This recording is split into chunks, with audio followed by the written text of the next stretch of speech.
आदर, आदाब, अभिनंदन, आभार, नमस्कार। मैं शुभम कुमार स्वागत करता हूँ सभी का शुभम शिक्षा कॉम्पिटिटिव के इस यूट्यूब चैनल पे।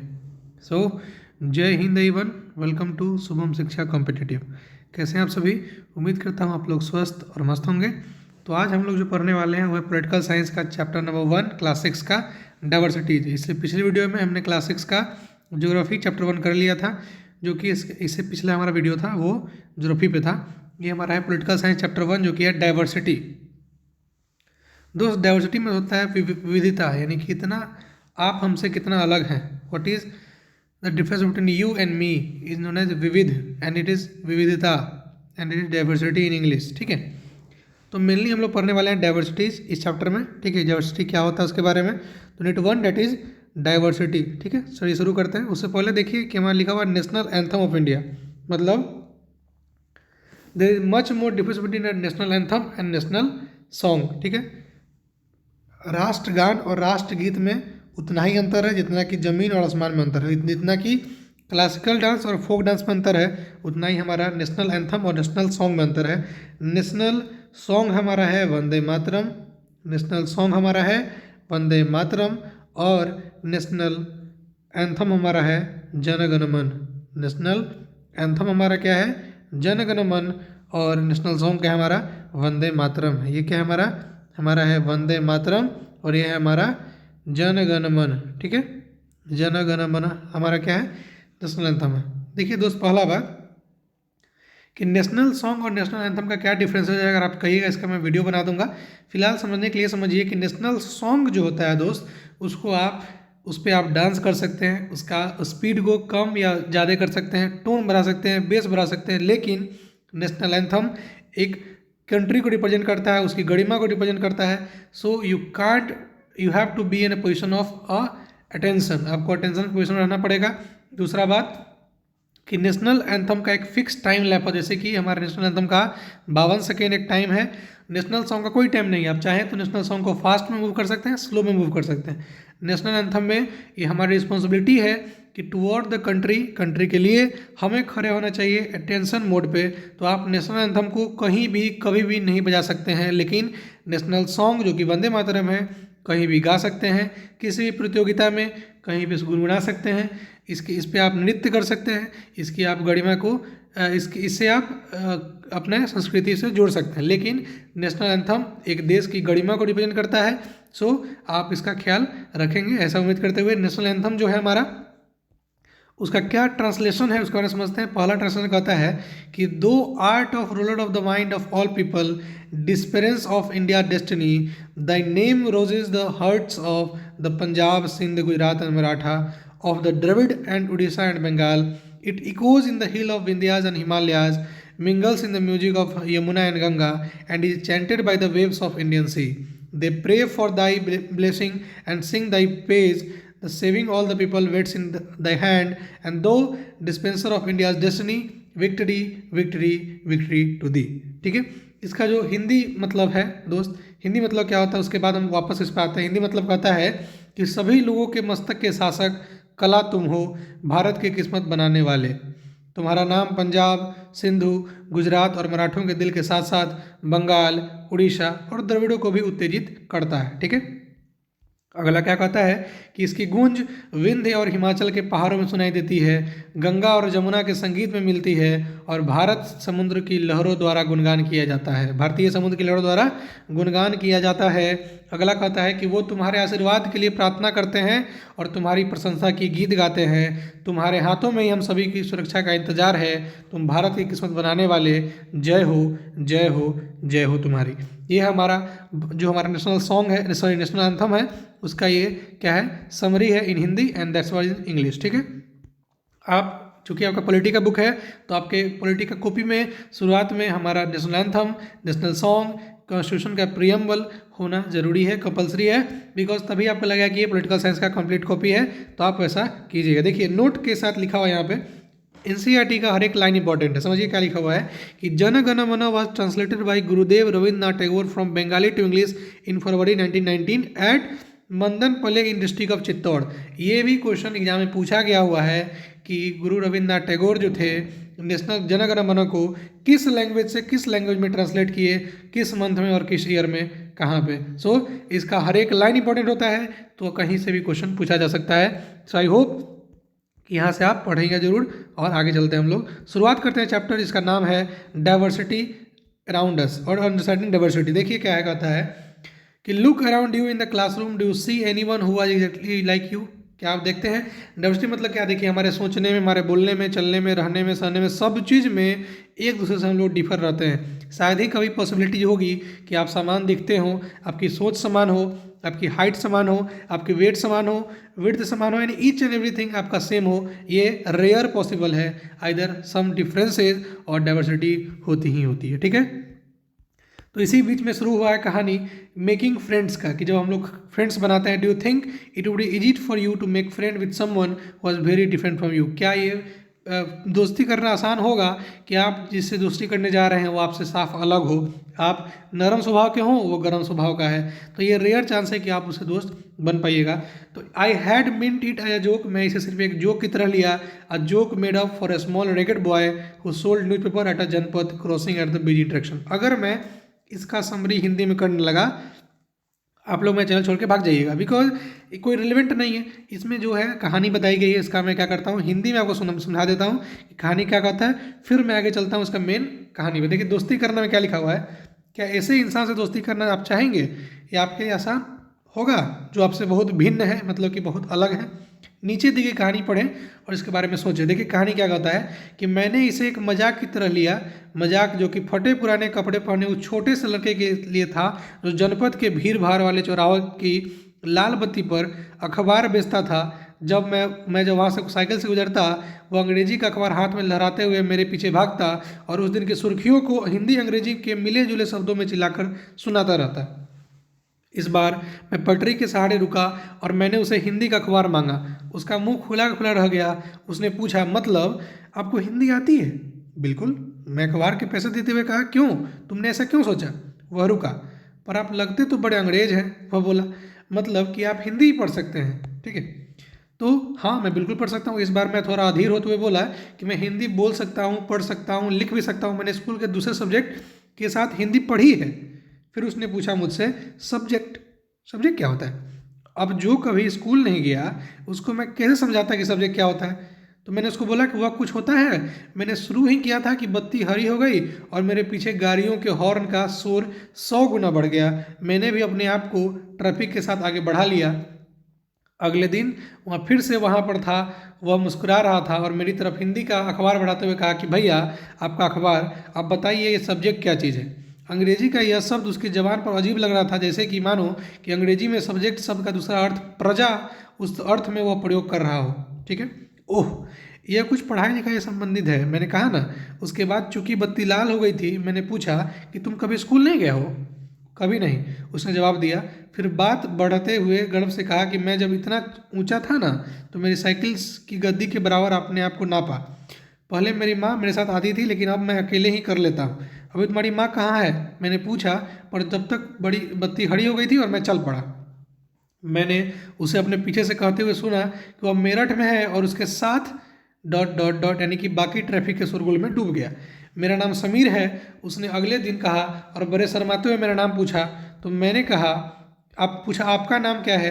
तो यह तो बड़े आश्चर्य की बात है कि मेरी साइकिल डगमगा गई, क्योंकि मेरा भी नाम समीर है, मैंने बताया। क्या? उसकी आंखें एकदम से चमक उठी। हाँ, मैं मुस्कुराते हुए कहा कि तुम्हें पता है समीर का क्या अर्थ है? समीर का अर्थ होता है हवा, पवन, और पवन पुत्र कौन है जानते हो ना? हनुमान। ठीक है, तो अब से आप समीर एक और मैं समीर दो, उसने खूब खुश होते हुए कहा। हाँ ठीक है, मैं जवाब दिया और अपना हाथ आगे बढ़ाया। हाथ मिलाओ समीर दो। उसका छोटा सा हाथ मेरे हाथ में एक नन्ही चिड़िया की तरह समा गया। मैं साइकिल चलाकर आगे बढ़ चुका था, पर उसके हाथ की गर्माहट अभी तक महसूस कर रहा था। अगले दिन उसके चेहरे पर उसकी चिरपरिचित मुस्कान नहीं थी। मेरठ में बड़ी गड़बड़ हो गई थी। उसने कहा कि वहाँ दंगों में बहुत लोग मारे गए हैं। मैंने मुख्य खबर की सुर्खियाँ की तरफ देखा। बड़े बड़े अक्षरों में लिखा था, सांप्रदायिक दंगे। देखिए, सांप्रदायिक दंगे मतलब क्या होता है इसमें कि जातीय लड़ाई, धार्मिक लड़ाई होती है, यानी कि फ्रॉम हिंदू मुस्लिम, हिंदू सिख, सिख ईसाई and all that between two communities, ठीक है, यानी कि कम्युनिटी फाइट, यानी कि सांप्रदायिक दंगे। लेकिन समीर, मैं शुरू ही किया था कि मैं मुस्लिम समीर हूँ, वह बोल पड़ा और मेरे सभी लोग मेरठ में, उसकी आंखें भर गई जब मैंने उसके कंधे पर हाथ रखा, उसे नज़र ऊपर नहीं उठाई, ठीक है। अगले दिन वो चौराहे पर नहीं था, न उसके अगले दिन वो दिखा, न फिर आगे कभी। हिंदी या अंग्रेजी कोई अखबार मुझे नहीं बता सकता कि मेरे समीर दो आखिर कहाँ गया। ये पोयली सेनगुप्ता की कहानी है, द चाइल्ड्स चेंजेस पर आधारित, सॉरी द लाइट्स चेंज पर आधारित एक कहानी है, जिसमें बताया गया है कि कैसे डाइवर्सिटी था समीर 1 और समीर 2 में। तुम्हारा लिखा हुआ है कि जहाँ समीर 1 को अंग्रेजी ज़्यादा अच्छी आती थी, वहीं समीर 2 को हिंदी बोलता था। हालांकि दोनों की भाषाएं अलग अलग हैं, फिर भी दोनों एक दूसरे से बात कर पाए। उन्होंने इसके लिए प्रयास किया क्योंकि उनके लिए बात करना महत्वपूर्ण था। समीर 1 और समीर 2 की धार्मिक, यानी कि उसका रिलीजन एवं सांस्कृतिक पृष्ठभूमि है, यानी कि जो उसका राइट है, ठीक है, जो कल्चरल स्टेट्स है वो अलग है। जहाँ समीर एक हिंदू है, वहीं समीर 2 मुसलमान है। दोनों में दोस्ती हुई क्योंकि दोनों दोस्ती करना चाहते थे। खान पान, पहनावा, धर्म, भाषा आदि की ये विविधता के पहलू हैं, यानी कि अपनी विविध धार्मिक और सांस्कृतिक पृष्ठभूमि के अलावा समीर 1 और समीर 2 में कई अन्य मामलों में एक दूसरे से अलग थे। उदाहरण के लिए समीर 1 ने स्कूल में पढ़ाई कर थी, जबकि समीर 2 अखबार बेचता था। अब मैं ज़्यादा अगर हिंदी आपको पढ़ाने लगूँ फिर आप बोर होकर भाग जाइएगा। So let's start with English, ठीक है। यहाँ पे आते हैं, इसमें क्या कहता है देखिए कि in addition to their diverse religious and cultural background, उनका रिलीजन जो क्या था, डाइवर्स था मतलब अलग था, उनका बैकग्राउंड क्या था, कल्चरल बैकग्राउंड था। There are other two in which similar Sameer 1 and Sameer 2 are different from each other. Other ways भी हैं, बहुत सारे तरीके इसमें कि समीर 1 समीर 2 से अलग है, क्योंकि समीर 1 जो था स्कूल ज़्यादा था, समीर 2 जो था न्यूज़पेपर बेचता था, ठीक है। तो Sameer 2 did not have the opportunity to attend school. Sameer 2 क्या हुआ, वो स्कूल अटेंड नहीं कर पाया, उसके पास अपॉर्चुनिटी नहीं थी। Perhaps you have notice that there are several people in the area where you live who are poor and who do not have enough to eat or wear or sometime not even to place to live. आप देखेंगे अपने आसपास ऐसे भी गरीब हैं जिनके पास न खाने के लिए, न रहने के लिए, न पहनने के लिए। This difference is not the same as the one we have seen. और ये डिफरेंस जो है वो सेम नहीं है जो हमने अभी तक देखा है, पहले देखा है। Here we are talking not of differences, हम लोग यहाँ पे डिफरेंस की बात नहीं कर रहे हैं, but we are talking about inequality. क्या है, असमानता के बारे में बात कर रहे हैं, जो इन इक्वलिटी है हमारे बीच में, ठीक है। Inequality comes about when a person does not have the resources and opportunities that are available to other person। अगर एक पर्सन के पास अगर कार है, दूसरे के पास नहीं है, तो क्या है, एक असमानता है, ये विविधता नहीं है। It is not a diversity, it is inequality, ठीक है। The caste system is another example of inequality. अगर कास्ट सिस्टम की बात करें तो कास्ट सिस्टम भी क्या है, इनइक्वालिटी है। मतलब according to this society was divided into different groups depending upon the work that people did and they were suppose to remain in the those group. मतलब देखिए कास्ट सिस्टम में क्या होता है कि अगर आप कुम्हार हैं, so if your parent were potter, अगर आपका पेरेंट पॉटर है तो आप अगर उनके खानदान में जन्म लिए तो आप भी कुम्हार ही कहला जाएंगे, nothing else. This system was considered irreversible and because we are not suppose to change your profession. ये जो सिस्टम है वो इरिवर्सिबल है, मतलब दोबारा बदल नहीं सकते हैं आप। और आप जिस खानदान में हैं उसी खानदान में गिने जाइएगा, और आपको कुम्हार है तो कुम्हार ही कहा जाएगा। आप अपना प्रोफेशन को चेंज भी नहीं कर सकते हैं। It was not considered necessary for you to know anything more than what you need to your profession. आपके प्रोफेशन में क्या है इसके अलावा आपको कोई जानकारी अलग की लेने की जरूरत नहीं है। मतलब कि दुकानदार क्या करता है, किसी और का रूल क्या है, उसे कोई मतलब नहीं है आपको। मेनली आप कुम्हार है तो आपको बस आप मतलब सिर्फ घरा के निर्माण में ही रह जाइए, ठीक है। This created a situation in equality. ये जो सिचुएशन है क्या करता है, इनइक्वलिटी का रूप लेता है, मतलब असमानता का रूप ले लेता है, बराबरी नहीं ना है। You will read more about in other chapter, आप अलग चैप्टर में पढ़िएगा इसके बारे में। लेकिन इसको आप डाइवर्सिटी नहीं कर सकते, ये क्या है, इनइक्वलिटी है, मतलब कि असमानता है, ये विविधता नहीं है, ठीक है। Then what does diversity add to our life. Diversity जो है हमारे लाइफ में क्या ऐड करता है, देखिए just like Sameer 1 and Sameer 2 become friend, you might have friend who are very different from you have probably eaten different kind of food in their home, celebrated different festival, tried out the clothes their wear, learned some their language as well. आपने उनके बारे में बहुत कुछ सीखा हुआ, ठीक है। जो कुछ भी सीखा आपने, you probably like reading and hearing stories and adventure about different animal, poem, people and even ghost. आप उम्मीद करता हूँ कि आपको पढ़ने और सुनने में दिलचस्पी होगी। कहानी आपकी नानी दादी सुनाई होगी या सुनते होंगे अभी भी, ठीक है। अभी तो नहीं सुनते होंगे, मतलब अब बड़े हो चुके हैं में भी अब मतलब सुनते होंगे ना, ठीक है, सुने होंगे जो भी, ठीक है। तो आप बहुत सारे एनिमल्स की कहानी सुने होंगे, भूतों प्रति कहानी, पड़ियाँ की कहानी सुनी होगी। Perhaps you even enjoy making up story yourself, आप कभी कभी अपना स्टोरी बनाने का भी मन किया होता है आपका, ठीक है। Many young people feel happy when they read a good story because it gives them lot of ideas to make up more story. बहुत सारे लोग बहुत खुश होते हैं स्टोरी सुन करके, क्योंकि उनको लगता है कि स्टोरी सुनेंगे तो आप नया स्टोरी अपने आप से क्रिएट कर सकते हैं। People who write story get their idea from sorts of different places, जो कहानी लिखते हैं उनको बहुत सारा सोर्स मिलता है कहानी लिखने का, जैसे कि किताब से, रियल लाइफ के सिचुएशन से, इमेजिनेशन से। सम में हैव लिव्ड इन फॉरेस्ट, कुछ फॉरेस्ट में रहते हैं ताकि एनिमल से क्लोज रिश्ता रखें, ताकि उनके बारे में लिख सकें, उनके लड़ाइयाँ के बारे में, उनके दोस्ती के बारे में। Other read real account of kings and queens and wrote a story about love and honour, कुछ जो है राजा रानी की कहानी को देखते हैं, उनके ऑनर, उनके लव के बारे में बताते हैं। Some dipped into their own child memory of school and friend and wrote stories of adventure, कुछ अपने ही स्कूल की मेमोरी में खो जाते हैं और स्कूल के एडवेंचर के बारे में लिखाते हैं, बताते हैं, ठीक है। तो सोच के देखिएगा, imagine if all the story tellers and writer that you have heard, जिसको आपने सुना है अभी तक, एंड रीड, जिसको आपने पढ़ा है, सो far were forced to live in a place where all people wore the same two color, red and white, and ate the same fruit, maybe potato, and take care of some two animal, example deer and cat, and to entertain themselves played snakes and ladder, what kind of story did they would write? मान लीजिए कि इन सभी field के लिखने वाले कवि, कहानी लेखकों को और एक कमरे में बंद कर दिया, जहाँ पे सिर्फ पहनने के लिए लाल और उजला मिले, खाने के लिए सिर्फ पोटैटो मिले, और जानवर में सिर्फ डियर और कैट देखें, तो क्या वो इमेजिन कर सकते हैं कुछ नया कहानी, नया सोच को? मतलब कि अगर आप कुम्हार में हैं, आपको कुम्हार का ये सब करना है, तो क्या आप रियल वर्ल्ड, रियल इमेजिनेशन को जान पाइएगा? नहीं जान पाइएगा। मतलब क्या है, ये आपके लाइफ के साथ क्या है कि आपके साथ क्या है, एक इनइक्वलिटी हुई है, मतलब आपके साथ एक भेदभाव हुआ है, आपके साथ एक असमानता हुई है, ठीक है। चलिए, तो अब बात करते हैं डाइवर्सिटी इन इंडिया के बारे में, कि इंडिया का क्या डाइवर्सिटी है। देखिएगा, India is a country of many diversities, India के पास बहुत सारे डाइवर्सिटीज़ हैं, मतलब विविध कंट्री। भारत का है विविधतापूर्ण देश है, मतलब हमारे पास विविधता है किसका किसका, लैंग्वेज का, have various types of food, celebrated different festival, practice different religion, but actually if you think about it, we do many thing that are similar, expect that we do not them in different way.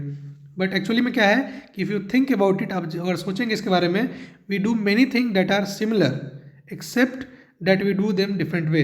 हम लोग अगर ठीक से देखा जाए तो सब कुछ सिमिलर है, बस करने का तरीका अलग अलग है और सोचने का तरीका अलग अलग है। और उस जैसे कि में भी हम लोग खाना खाते हैं, किसी का स्टाइल होगा कि चावल पे दाल रखने का, किसी का स्टाइल होगा कि अलग कटोरा में दाल लेने का, मतलब खाने का स्टाइल वही होगा, बस चेंजेस हो गए उनके तरीके, तौर तरीके में, ठीक है। How do we explain diversity? तो अब मेन बात आती है कि डाइवर्सिटी को आप एक्सप्लेन करेंगे कैसे, कि व्हाट इज डाइवर्सिटी, ठीक है। A little more than 200 years ago, long before the train, aeroplane, bus and car become a part of our life, people travel from one part to another world in sheep, horses, camel और foot, या तो पैदल, या तो camel से, या तो horse से, या तो जहाज से जाते थे लोग, ट्रैवल करते थे। आज से 200 साल पहले, 200 साल पहले, जब ट्रेन और एरोप्लेन और बस और कार नहीं हुआ करता था तब, ठीक है, समझिएगा। Often they went in search of new land, और नया नया जगहों का खोज करने के लिए जाते थे, न्यू प्लेसेस टू सेटल, अलग अलग जगह पर रहने के लिए नया नया प्लेस खोजते थे, और फॉर पीपल टू ट्रेड, और व्यापार करने के लिए जगह खोजते थे। And because it takes so long to travel, क्योंकि ये बहुत ज़्यादा समय लगता था। Once they got to a place, जब वो एक जगह पर जाते थे तो वहाँ बहुत दिन के लिए ठहर जाते थे, often for a long time. Many other left their homes because they were famine and drought and they could not get enough to eat. कभी कभी तो कोई लोग को जगह छोड़ना पड़ता था क्योंकि वहाँ पे सुखाड़ आ गई या कभी बाढ़ आ गया, खाने की दिक्कत हो गई, तो वो लोग अपना जगह चेंज कर देते। Some went in search of work, कुछ अपने नौकरी के लिए, कुछ अपने काम धंधा के लिए जाते थे। And some left because of their war, कहीं छोड़ के जाते थे गाँव अपना क्योंकि वहाँ पे वार हो गया, ठीक है। तो ये सभी लोग अलग अलग जाएंगे। Sometimes as they begin to make their home in new places, चूँकि नया जगह पे घर बनाएंगे, people begin to change a little, अपना कुछ बिहेवियर चेंज करते हैं। And at other time they manage to do thing in the old way, और पुराने तरीके से अपना काम करना शुरू करते हैं बाद में जाकर, ठीक है।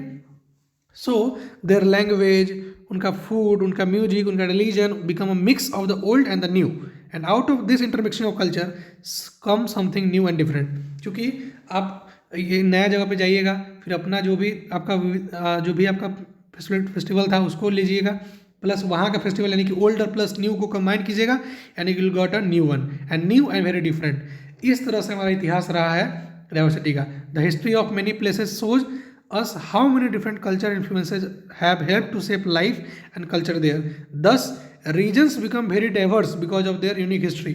तो जो रीजन है इतना डाइवर्स क्यों हो पाए? Because of there unique history के कारण, कि कुछ लोग घर छोड़ के चले गए वार के कारण, कुछ लोग घर छोड़ दिए क्योंकि वहाँ पे सुखाड़ या बाढ़ आ गया। मतलब लोग अपना ट्रेड करने के लिए, कभी वर्क करने के लिए, कभी नया जगह खोजने के चक्कर में लोग क्या करके इधर उधर अपना ट्रैवल करते रहे और इतना डाइवर्सिटी फैल गया। Similarly diversity also comes about when people adapt their live to the geographical area in which they live. जिस ज्योग्राफिकल एरिया में वो रहते हैं वहाँ के उस तरह का इन्वायरमेंट को अडेप्ट कर लेना भी एक डाइवर्सिटी का रूप है। एग्जाम्पल की तरफ बात करें, living near the sea is a quite different from living near a mountain area. और आप माउंटेन एरिया में रहते हैं तो आपका दिनचर्या जो होगा और आप समुद्र किनारे रहते हैं उसमें काफ़ी अंतर दिखने को मिलेगा। ठीक है। Not only do people have different clothing and eating habit but even the kind of work they do are different. सिर्फ खाना रहना ही नहीं, जो काम करते हैं वो भी अलग अलग होता है। In cities it is often easy to forget how closely people live and tired of their physical surrounding. Cities में तो ये नहीं समझ में आता है कि कौन क्या करता है, बिकॉज सिटी में किसी को किसी से मतलब नहीं होती है। जैसे because in the city people seldom grow their own vegetable and grain, instead they depend on the market two by all the food and other grain good at the need. City में क्या होता है, people जो होता है अपने सेल्डोम पे grow करते हैं, वेजिटेबल और ग्रेन ग्रो कर लेते हैं। इंस्टेड इसके अलावा भी उन्हें फूड के लिए डिपेंड होना पड़ता है मार्केट पे। Let us try to understand what we mean when we say the historical and geographical factor. कि डाइवर्सिटी रीजन के लिए दो जो फैक्टर है, हिस्टोरिकल फैक्टर और ज्योग्राफिकल फैक्टर क्या है, इसको समझते हैं एग्जाम्पल लेकर के केरला और लद्दाख का। ठीक है, चलिए समझते हैं। लद्दाख के बारे में पढ़ते हैं। देखिए क्या है लद्दाख। लद्दाख इज देखिए डाइवर्सिटी किससे आता है, या तो ज्योग्राफिकल कंडीशन से कि आप कहाँ रह रहे हैं, या आपका हिस्टोरिकल बैकग्राउंड क्या रहा है उससे। ठीक है, तो पढ़ते हैं लद्दाख के बारे में। देखिए क्या कहता है कि Ladakh is a desert in the mountain in the east of Jammu and Kashmir. Ladakh जो था एक डिजर्ट है mountain of east Jammu and Kashmir में। ठीक है, very little agriculture is possible here since this region does not receive any rain and is covered in snow for a large part of the year. साल के बहुत समय तक यहाँ पे स्नो ज़्यादा रहती है, बारिश होती नहीं है, चूँकि यहाँ पे इसलिए एग्रीकल्चर जो है बहुत लिटिल यहाँ पे हो पाता है। There are very few tree that can grow in the region, और बहुत कम ही ऐसे पेड़ पौधे हैं जो कि यहाँ पे जन्म लेते हैं और यहाँ पे जो कि उगते हैं। For drinking water people depend on melting snow during summer month. Summer month में जो मेल्टिंग स्नो होता है उस पर डिपेंड करते हैं लोग पीने के लिए। ठंडा में क्या करते हैं, उसको गर्म करके उसको फिर पानी पीते हैं, बर्फ़ को गर्म करके। ठीक है, people here keep sheeps and goat. यहाँ के जो लोग हैं शिप्स और गोट्स को रखते हैं। The goat in the region are special because they produce pashmina wool. यहाँ के लद्दाख के जो गोट हैं इतना फेमस इसलिए है बिकॉज वहाँ पे ये जो गोट है वो देते हैं पैस्मीना उल। अब कंफ्यूज मत होइएगा, ऐसे उल जो है शिप देता है, लेकिन यहाँ पे गोट्स जो हैं उल देते हैं। इसका नाम है पैस्मीना उल, जो काफ़ी महंगा बिकती है। This wool is prized and pashmina shawl cost a lot of money. The people in the Ladakh carefully collect the wool of the goat and sell this to trader from Kashmir. क्या करते हैं, कश्मीर के व्यापारियों को बेचते हैं अच्छा से इसको केयरफुली इसको कलेक्ट करके। Pashmina shawl are chiefly women in Kashmir. क्या बोलते हैं, पश्मीना जो है आपको चीफली अवेलेबल हो जाएगा कश्मीर में। ठीक है, the people eat meat and milk product like cheese and butter. जो यहाँ के लोग हैं वो मीट मिल्क बटर चीज़ खाते हैं। ठीक है, each family owns some goats cows and dzos, यानी कि यहाँ के जो बोलते हैं उसको वो सभी रखते हैं, गोट रखते हैं, काऊ रखते हैं। Become a desert did not mean that Ladakh did not attract its share of trader. अब चूंकि यहाँ पे सिर्फ डिजर्ट है, इसका ये मतलब नहीं है कि वहाँ पे व्यापारी नहीं है। It was consider a good trade route at it are many passes through the which caravans travel to the what is today called Tibet. यहीं से जो है कारावांस जाता था तिब्बत में, इसी के रास्ते से होकर के। This कारावांस carried textiles and species raw silk and carpet. और ये जो कारावांस होते हैं इसमें टेक्सटाइल्स, स्पाइसेस, मसाले, सिल्क जो रॉ होता है, कारपेट होता है, इसमें लदा कर कहा जाता था चाइना में ट्रेड करने के लिए तिब्बत द्वारा भेजा जाता था। ठीक है, चलिए यहाँ पे देखिए आगे क्या कहता है कि बुद्धिज्म रिच तिब्बत भाया लद्दाख। बुद्धिज्म जो है तिब्बत में लाया लद्दाख के द्वारा। Ladakh is also called little Tibet. Ladakh को इसलिए बोलते हैं हम लोग क्या, लिटिल तिब्बत ही बोलते हैं। Islam was introduced in this region more than 400 year ago and there is a significant Muslim population here. यहाँ पे क्या है, इस्लाम जो इंट्रोड्यूस हुआ बहुत 4 साल पहले, और यहाँ पे मुस्लिम जनसंख्या रहती है यहाँ पे रहती है। ठीक है, Ladakh has a very rich oral tradition of songs and poem. Ladakh के पास ओरल यानी कि जो मुंह से गाया जाता है, वैसे तो गाया सब कुछ मुंह से जाता है, लेकिन जो रिटन ना हो मतलब ओरली गाया जाता हो, जिसके बोला जाता है songs and poems. Local version of Tibetan national epic the Kesar saga are performed and song by both Muslim and Buddhist. Kesar saga एक ऐसा नेशनल इपिक है जिसको कि गाया जाता है मुस्लिम और बुद्धिस्ट दोनों द्वारा, ठीक है। यहाँ पे आप देख रहे होंगे पश्मीना उल का कैसे वीविंग किया जा रहा है लद्दाख में, ठीक है। तो ये देखिए, क्या आप देखिए यहाँ पे देखिए आप ज्योग्राफिकल फैक्टर देखिए, ठीक है। अब आते हैं केरला में बात करते हैं। देखिए केरला में क्या है, Kerala is a state of south west corner of India. India का एक साउथ वेस्ट कॉर्नर है। It is surrounded by the sea on one side and hill on the other side. एक साइड सी है, एक साइड हिल है। और number of spices like pepper, clove, cardamom, दालचीनी, इलायची, मरीच वगैरह सब यहाँ बनाया होता है। It is spices that make this region an attractive place for trader. देखिए ये जो इसका जो स्पीसीज है ना, वही ट्रेडर के लिए काफ़ी अट्रैक्टिव बन गया। आप इतिहास में पढ़े होंगे तो ट्रेडर्स मेनली स्पाइसेस के लिए ही भारत में खोज किया गया था, ठीक है। Jewish and Arab trader were first to come here. Jewish और अरब ट्रेडर थे पहले पहले यहाँ पे आए थे। उसके बाद द अपोस्टल ऑफ क्रिस्ट यानी कि संत Thomas is believe to have the come here nearly 2000 साल एगो, ठीक है। And he credited with the bring Christianity to India. India में क्रिश्चियनिटी लाने का किन का क्रेडिट है, सेंट थॉमस। सेंट थॉमस 2000 साल पहले आए थे इंडिया में, और इंडिया में क्रिश्चियनिटी धर्म का लाने वाले उन्हीं को माना जाता है। Many Arab trader also came and settle down here. बहुत सारे ऐसे ट्रेडर हैं जो कि यहाँ के सेटल हो गए, जैसे कि इबन बटूटा who travel here a little less than 700 years ago wrote a travelogue in which he described the lives of Muslims and say that they were a highly respected community, ठीक है। The Portuguese discovered the sea route to India from Europe when Vasco da Gama landed with his ship here। Portuguese जो है India से और Europe का root रास्ता खोजा था जब वास्को डी गामा यहाँ पे लैंड किए थे। Because of all this variation history, देखिए उसमें क्या पर है ज्योग्राफिकल फैक्टर, इसमें क्या है हिस्टोरिकल फैक्टर है, ठीक है। Because of all this various historical influences people in Kerala practice different religion.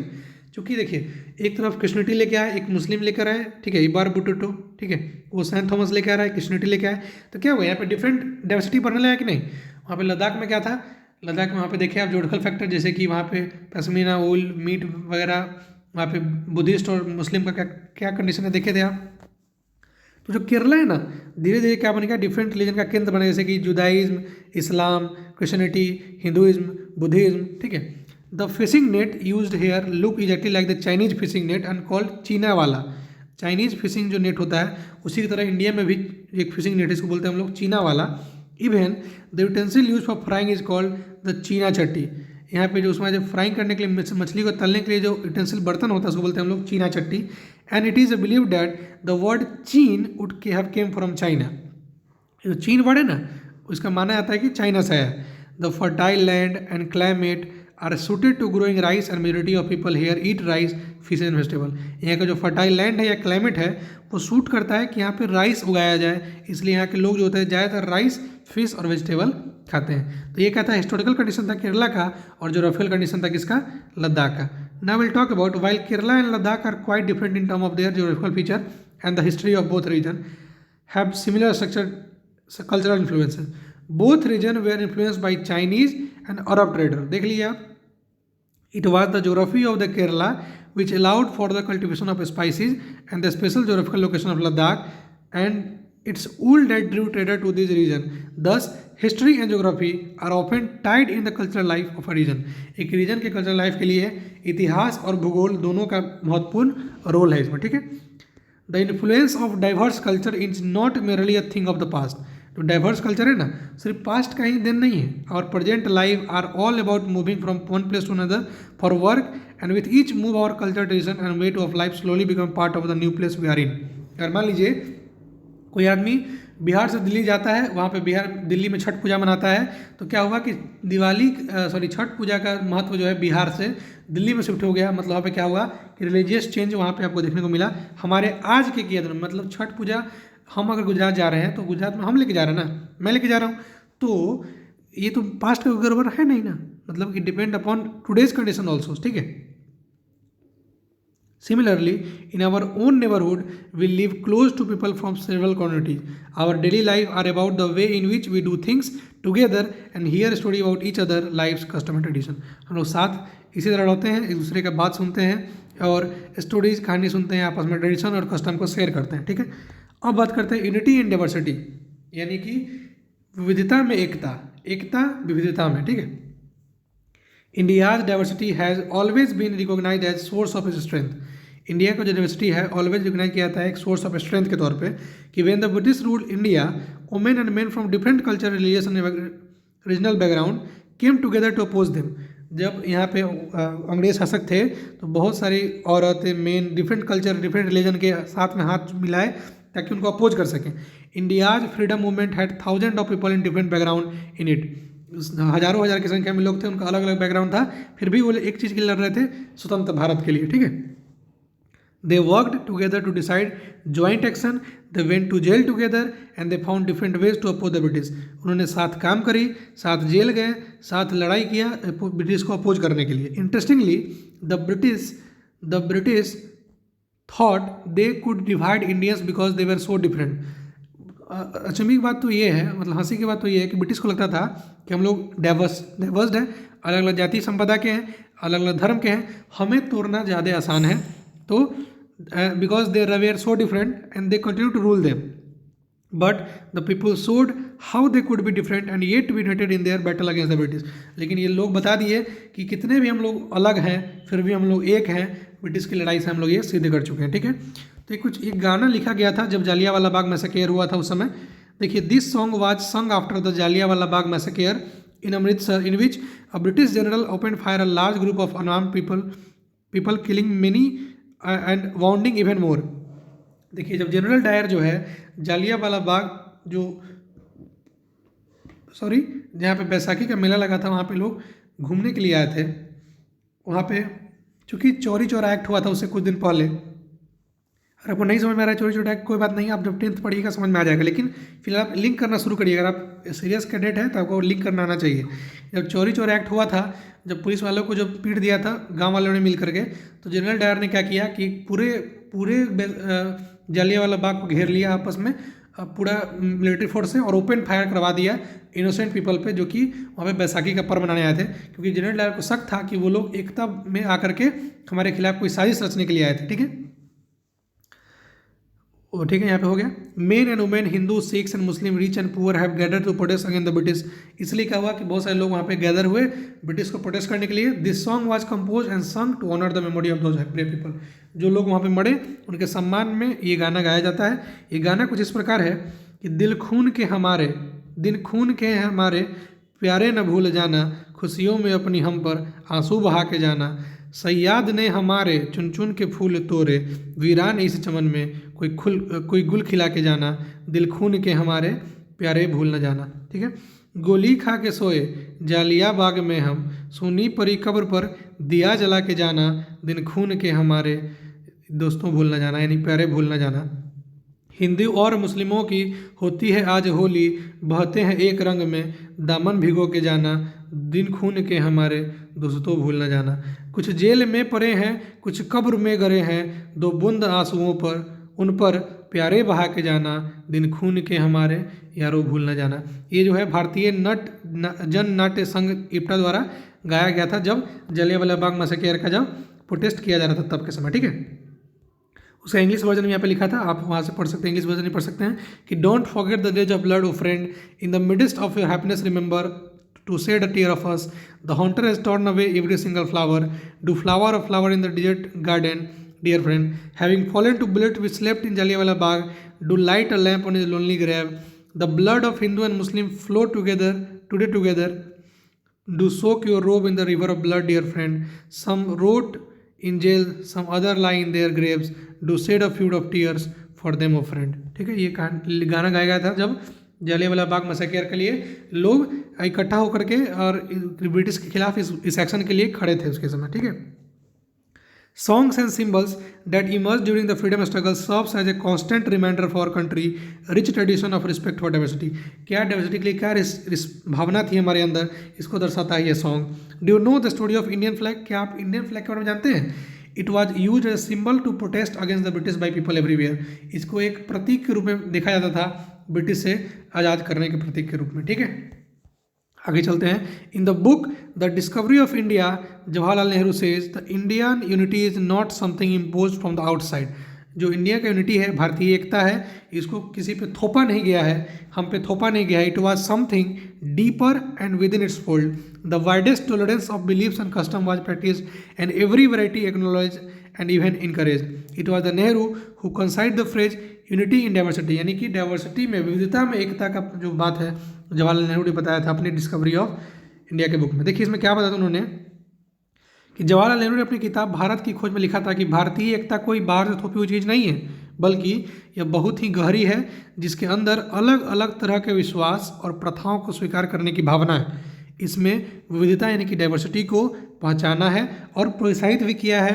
यह नेहरू जी थे जिन्होंने भारत की विविधता में वर्णन करते हुए कहा था कि अनेकता में एकता का विचार हमें दिया था, यानी कि डाइवर्सिटी, यूनिटी इन डाइवर्सिटी का विचार जवाहरलाल नेहरू ने दिया था अपनी बुक भारत की खोज के द्वारा। सो यहीं पे चैप्टर समाप्त होती है।